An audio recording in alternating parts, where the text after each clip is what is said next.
Ku ruhande rwa Kongo ubu kuva ahangaha nta kilometero hari. Yes, of course, community and family.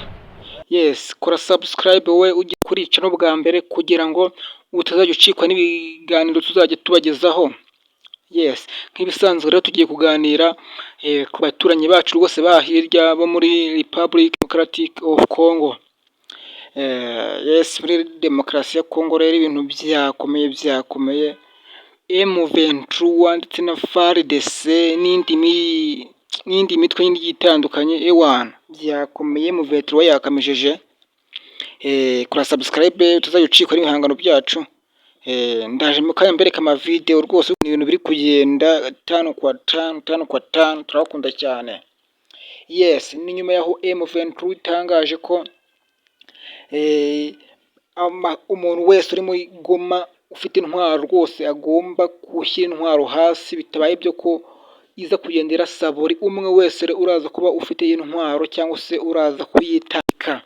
My friend rero banza urebe kano ka video ubundi wiyumvire. La population, la société civile appelle les patriotes congolais de ne pas se livrer au jeu de l'ennemi. La formation politique nouvelle là au Nord Kivu tape sur la table en condamnant cette énième agression de la RDC par le Rwanda. Le vrai problème, c'est qu'on est en train de donner l'Est du Congo au peuple nilotique, au détriment du peuple bantou.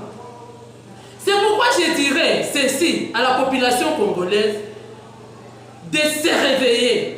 Il est temps de passer aux actions concrètes. C'est le peuple se libère. Et je crois que la population aujourd'hui de Goma est consciente de cela. C'est notre terre que les Occidentaux sont en train de chercher.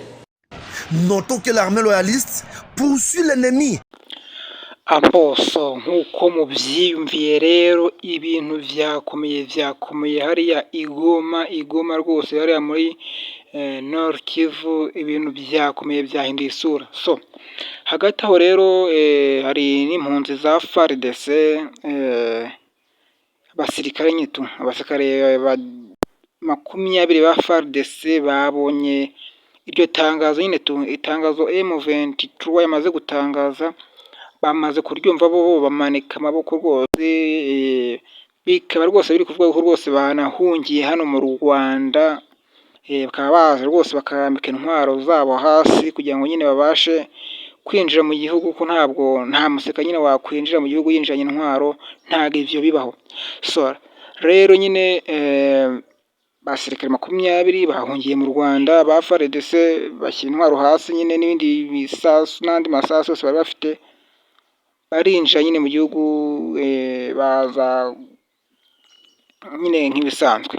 So rero nyine hafi aho ngaho ikindi taruzi nuko M23 yamanuye drone, yamaze kurasa drone rwose yagendaga icunga umutekano wa hariya muri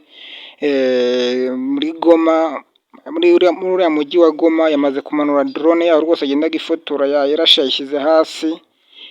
Nyuma aho rwose imaze gufata Goma yose, dore ko amasaha rwose ubu tuvugana Goma yose iri hasi cyane. So rero ibintu byahinduye isura byakomeye byatari. Kurikira kano ka video rwose urebe indege drone ahanuye rwose uburyo yari imeze. Turakunda cyane, kora subscribe kugira ngo tuzajye ucikwa n'ibihangano byacu kandi unasharinga iyi video ku nshuti zawe. Repubulika ya Demokarasi ya Kongo M23 yahanuye drone yifashishwaga n'ihuriro ry'ingabo za Kongo mu rugamba. Indege nto itagira umupilote izwi nka drone yafashaga FARDC n'ihuriro ry'ingabo z'ubutegetsi bwa Repubulika ya Demokarasi ya Kongo kubaha amakuru y'urugamba yahanuwe n'inyeshyamba za M23 mu mirwano yabaye. Amakuru akavuga ko iyo mirwano yabereye mu bice byo muri groupement ya Ngungu muri territoire ya Masisi mu ntara ya Kivu y'Amajyaruguru. Iyi drone y'ingabo za FARDC, FDLR, Wazalendo, ingabo z'u Burundi, Abacancuro na Sadeke yabafashaga gutara amakuru y'umwanzi wabo mbere yo kwihanurwa. herekanwa andi mashusho agaragaza ko gakoresho k'ikoranabuhanga karimo gushya nyuma y'uko M23 yari imaze kukarasa kakagwa hasi ubona kangiritse gatumukaho umwotsi. Amakuru aravuga ko ako gakoresho kataraga amakuru kandi kagafasha gufata amashusho meza nk'uko amakuru yibanza bivuga. So bwa mbere M23 ihanura ibikoresho bya gisirikare byo mu rwego rukomeye kuko n'ubushize yahanuye izindi drone z'intambara zirenze 2 harimo n'indege zari zarabanje kuzengereza M23 zo mu bwoko bwa Suko. Bose ngira ngo muravyimviye rero ko ibintu vyifashe ntabwo byoroshye byagoranye byakomeye. So icyo nabashishikaza rero ni gukora subscribe kugira ngo tuzajya gucikwa n'ibihangano tugiye tubagezaho umunsi kundi, kandi turabakunda cyane. Kora subscribe, utere comment kubyumva ndetse usharinga n'iyi video kugira ngo nazo zibashe nyine kuyibona, ushirenga ku nshuti zawe. Turabakunda cyane. Mwe mureba kano ka video enjoyinga. Ciao ciao. Iyi ni kompra ya M23. Ntugire ikibazo. M23 ni abarasa. Oya ntabwo. Byayo ntibyacika ngo bigo. Oya reka. Ese ubundi ubwirwa n'iki bya M23 ni bya leta ya Kongo. Hagara simba beshya abasirikare bagira